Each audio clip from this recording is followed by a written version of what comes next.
The aviation world has been shocked by the sudden airworthiness directive issued by Airbus to operators of Airbus A320 family aircraft. The problem actually began on the 30th of October. There was a JetBlue flight going from Cancun in Mexico to Newark in New Jersey.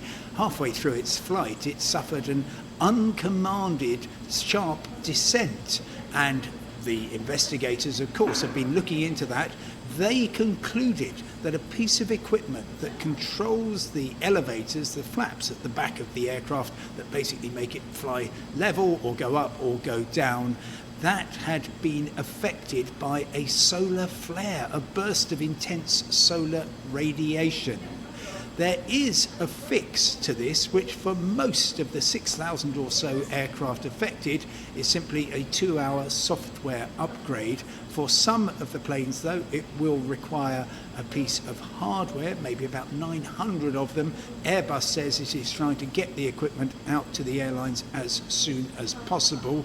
The big issue for a lot of travellers is, will my flight be cancelled?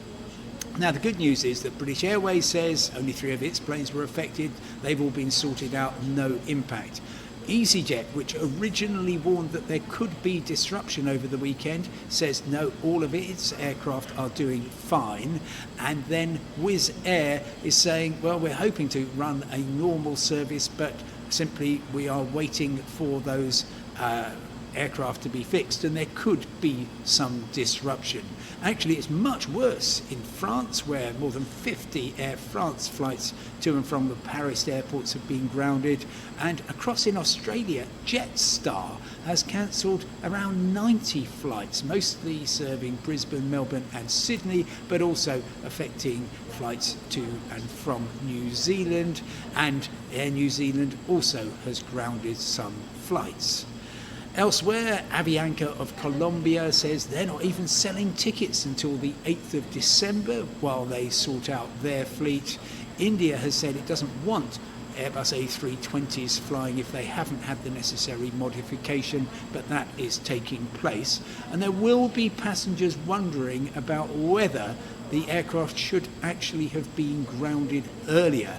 Once the incident happened on this flight, which resulted in 15 injuries, should they not have actually said, okay, we're going to stop flying this plane while we figure out what happened?